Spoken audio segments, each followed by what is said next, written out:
भारतीय दलित पैंथर उत्तर प्रदेश के बैनर तले आज विजयदशमी के अवसर पर सम्राट अशोक और महामानव रावण की आरती उतारकर विशाल वाहन रैली निकाली गई। विशिष्ट अतिथि के रूप में दिल्ली से आई अधिवक्ता निर्देश सिंह ने बताया कि महामानव रावण को इतिहास में गलत तरीके से दर्शाया गया है, जिस कारण हम उसके महत्व और उसकी विद्वता का समझ नहीं पाते। आज के युवा वर्ग को रावण के बारे में समझना चाहिए। अध्यक्ष पैंथर धनीराम बोध ने बताया कि आज मेकराबटगंज से आज मुखराया तक महामानव रावण की शोभा यात्रा निकाली गई और वहां पहुंचकर कृषि मंडी में आयोजित कार्यक्रम में आज 10,000 लोग हिंदू धर्म से बौद्ध धर्म की दीक्षा लेंगे। कार्यक्रम की अध्यक्षता प्रोफेसर अरुण खोटे ने करी और सैकड़ों की संख्या में लोग आज शोभा यात्रा में शामिल हुए। इसका जो है आज महामानव रावण की शोभा यात्रा निकाली जा रही है। 10,000 लोग बौद्ध धर्म की दीक्षा ले रहे हैं। बाबा साहब अम्बेडकर ने कहा था कि भारत को बौद्धमय बनाना है, वो संकल्प को हम लोग पूरा करने जा रहे हैं। और न हिंदू राष्ट्र था, न हिंदू राष्ट्र है, न हिंदू राष्ट्र होने दिया जाएगा। हिंदू राष्ट्र होने का मतलब है कि आगे घड़ा और पीछे झाड़ू सबको बांधी जाएगी।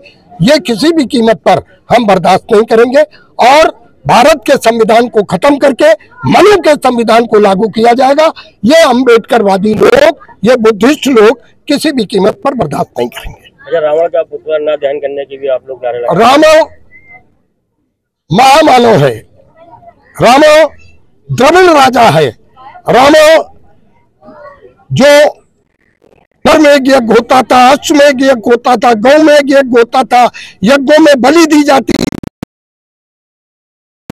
हमारा लोगों से अनुरोध है कि कृपया करके आप किसी को माने, हमें कोई आपत्ति नहीं है, लेकिन रावण का पुतला मत फूकिए, ये मेरा अनुरोध है।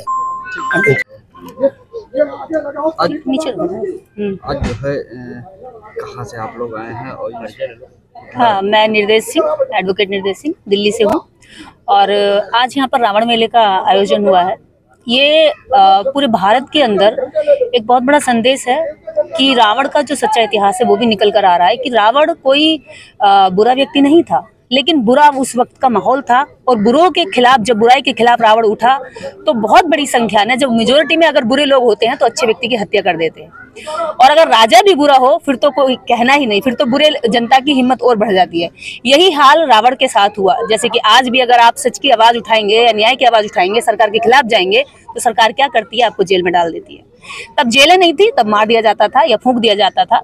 यही रावण के साथ हुआ क्योंकि रावण ने नर बलि, पशु बलि, ऐसी बलियों का विरोध किया, क्योंकि उसने कहा कि हमको जीने का हक है तो सामने वाले व्यक्ति को भी जीने का हक है, हर जीव को जीने का हक है।